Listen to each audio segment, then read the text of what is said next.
Hi friends, ಎಲ್ಲರಿಗೂ ಈ ಪಯಣ ಯೂಟ್ಯೂಬ್ ಚಾನಲ್ಗೆ ಸ್ವಾಗತ. ಇದು ಈ ಚಾನಲ್ನ 2ನೇ ವಿಡಿಯೋ ಆಗಿರುತ್ತೆ. ತಮಗೆಲ್ಲರಿಗೂ ಇದೇ ರೀತಿಯ ವಿಡಿಯೋಗಳು ಬೇಕಾದರೆ ನಮ್ಮ ಚಾನಲ್ನು ಸಬ್ಸ್ಕ್ರೈಬ್ ಮಾಡಿಕೊಳ್ಳಿ. ಹಾಗೆ ಪಕ್ಕದಲ್ಲಿರುವ ಬೆಲ್ ಐಕನ್ನು ಕ್ಲಿಕ್ ಮಾಡಿಕೊಳ್ಳಿ. ನಾವು ಈ ವಿಡಿಯೋದಲ್ಲಿ ಥಾರ್ ಮರುಭೂಮಿಯ ಬಗ್ಗೆ ಮಾತಾಡೋಣ.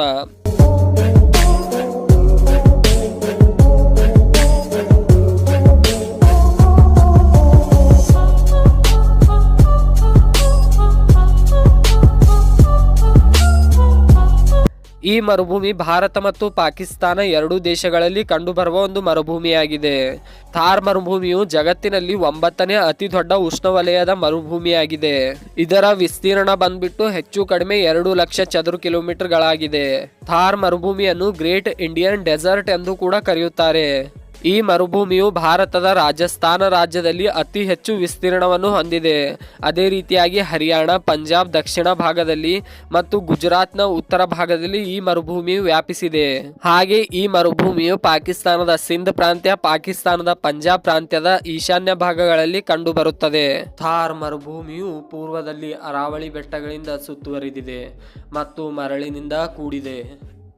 ಈ ಮರುಭೂಮಿಯು ಭಾರತದ ಅತಿ ದೊಡ್ಡ ಮರುಭೂಮಿಯಾಗಿದೆ. ಈ ಮರುಭೂಮಿಯಲ್ಲಿ ಕಂಡುಬರುವ ಪ್ರಮುಖ ಪ್ರಾಣಿಗಳೆಂದರೆ ಬ್ಲ್ಯಾಕ್ ಬುಕ್, ಗ್ರೇಟ್ ಇಂಡಿಯನ್ ಬಜರ್ಟ್ ಪಕ್ಷಿ, ಸಾರಂಗ್, ಕಾಡು ಕತ್ತೆ, ರಣಹದ್ದು ಹೀಗೆ ಹಲವು ಪ್ರಜಾತಿಯ ಪಕ್ಷಿಗಳು ಈ ಮರುಭೂಮಿಯಲ್ಲಿ ಕಾಣಬಹುದು. ಥಾರ್ ಮರುಭೂಮಿಯಲ್ಲಿ ಜಾಲಿ ಮರ, ಕೆಲವು ಮುಳ್ಳಿನಿಂದ ಕೂಡಿದ ಸಸ್ಯಗಳು ಕಂಡುಬರುತ್ತವೆ. ಥಾರ್ ಮರುಭೂಮಿ ಪ್ರದೇಶದಲ್ಲಿ 11 ರಾಷ್ಟ್ರೀಯ ಉದ್ಯಾನವನಗಳಿವೆ. ಅವುಗಳಲ್ಲಿ ನಾರಾ ಮರುಭೂಮಿ ವನ್ಯಜೀವಿ ಸಂರಕ್ಷಣಾ ತಾಣ ಇದು ದೊಡ್ಡ ರಾಷ್ಟ್ರೀಯ ಉದ್ಯಾನವನವಾಗಿದೆ. ರಾಜಸ್ಥಾನದ ಫತೇಪುರ್ ಎಂಬ ಒಂದು ಊರಿನಲ್ಲಿ ಮರುಭೂಮಿಯಲ್ಲಿ ಸಸ್ಯಗಳನ್ನು ನೆಟ್ಟು ಮರುಭೂಮಿಯನ್ನು ಹಸಿರುಗೊಳಿಸುವ ಜೋಜೋ ಬಾಬಾ ಎಂಬ ಸಸ್ಯಗಳನ್ನು ನೆಡಲಾಗುತ್ತಿದೆ. ಇಲ್ಲಿನ ಒಣ ಪ್ರದೇಶಗಳನ್ನು ಹಸಿರುಗೊಳಿಸಲು ಇಂದಿರಾ ಕಾಲುವೆ ಯೋಜನೆಯನ್ನು ಆರಂಭಿಸಲಾಗಿದೆ.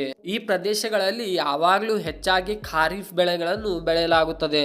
ಭಾರತ ಸರ್ಕಾರವು ವಾಟರ್ ಶೇಡ್ ಮ್ಯಾನೇಜ್ಮೆಂಟ್ ಕಾರ್ಯಕ್ರಮವನ್ನು ಇಲ್ಲಿ ಆರಂಭಿಸಿದೆ. ಭಾರತ ಸರ್ಕಾರವು ರಾಜಸ್ಥಾನದ ಜೋಧ್ಪುರ್ನಲ್ಲಿ 1952 ರಲ್ಲಿ ಸೆಂಟ್ರಲ್ ಅರಿಜೆಟ್ ಝೋನ್ ರಿಸರ್ಚ್ ಇನ್ಸ್ಟಿಟ್ಯೂಟ್ ಅನ್ನು ಸ್ಥಾಪಿಸಲಾಗಿದೆ. ಈ ಮೂಲಕ ಮರುಭೂಮಿಯ ವಿಸ್ತರಣೆಯನ್ನು ಕಡಿಮೆಗೊಳಿಸುವುದು ಮತ್ತು ಸಸ್ಯಗಳನ್ನು ನೆಡುವುದು, ಹಾಗೆ ಸಸ್ಯಗಳನ್ನು ಮರುಭೂಮಿಯಲ್ಲಿ ನೆಡುವ ಕಾರ್ಯಕ್ರಮಗಳನ್ನು ಹಮ್ಮಿಕೊಳ್ಳುವುದು. ಈ ಮರುಭೂಮಿಯ ಪ್ರದೇಶದಲ್ಲಿ ಅನೇಕ ಉಪ್ಪು ನೀರಿನ ಸರೋವರಗಳು ಕಂಡುಬರುತ್ತವೆ. ಪ್ರಮುಖವಾದ ಸರೋವರಗಳೆಂದರೆ ಸಾಂಬಾರ್ ಸರೋವರ, ಕಚ್ ಪಾತ್ರ ಸರೋವರ, ಲೂಗಾರ್ ಹಾಗೆ ನಾಸರ್ ಸರೋವರಗಳು ಕಂಡುಬರುತ್ತವೆ. ಇಂಥ ಪ್ರದೇಶಗಳಲ್ಲಿ ಯಾವ ರೀತಿಯಾಗಿ ಭೂಮಿಯ 70% ನೀರು ಹೊಂದಿದೆಯೋ ಅದೇ ರೀತಿಯಾಗಿ ಭೂಮಿಯ ವಿಸ್ತೀರ್ಣದಲ್ಲಿ 20% ಮರುಭೂಮಿ ಪ್ರದೇಶವನ್ನು ಹೊಂದಿದೆ. ಈ ವಿಡಿಯೋದಲ್ಲಿ ಮರುಭೂಮಿಯ ಬಗ್ಗೆ ಮಾತಾಡ್ತಾ ಇದ್ದೇವೆ.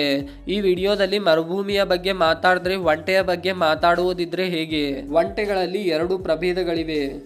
ಅರೇಬಿಯನ್ ಪ್ರಭೇದ ಮತ್ತು ಬ್ಯಾಕ್ಟೀರಿಯನ್ ಪ್ರಭೇದಗಳೆಂದು 2. ಅರೇಬಿಯನ್ ಪ್ರಭೇದವು ಬೆನ್ನಿನ ಮೇಲೆ 1 ಡುಬ್ಬವನ್ನು ಹೊಂದಿದ್ದು, ಬ್ಯಾಕ್ಟೀರಿಯನ್ ಪ್ರಭೇದವು 2 ಡುಬ್ಬಗಳನ್ನು ಹೊಂದಿರುತ್ತದೆ. ಒಂಟೆಯ ಡುಬ್ಬದಲ್ಲಿ ಕೊಬ್ಬಿನ ಅಂಶವು ಶೇಖರಣೆಯಾಗಿರುತ್ತದೆ. ಪ್ರಾಚೀನ ಸೋಮಾಲಿಯಾದಲ್ಲಿ ಮೊಟ್ಟ ಮೊದಲ ಬಾರಿಗೆ ಒಂಟೆಗಳನ್ನು ಸಾಕುತ್ತಿದ್ದರು ಎಂದು ಕೆಲವು ಮೂಲಗಳಿಂದ ತಿಳಿದು ಬರುತ್ತದೆ. ಒಂಟೆಯನ್ನು ಹಾಲು, ಆಹಾರ ಮತ್ತು ಸಾಗಾಣಿಕೆಗಾಗಿ ಬಳಸುತ್ತಿದ್ದರು. ಒಂಟೆಯ ಕೆಂಪು ರಕ್ತ ಕಣಗಳು ಅಂಡಾಕಾರವಾಗಿದ್ದು ಇತರ ಸಸ್ತನಿಗಳಿಗಿಂತ ಕೆಂಪು ರಕ್ತ ಕಣಗಳು ವೃತ್ತಾಕಾರವಾಗಿರುತ್ತದೆ.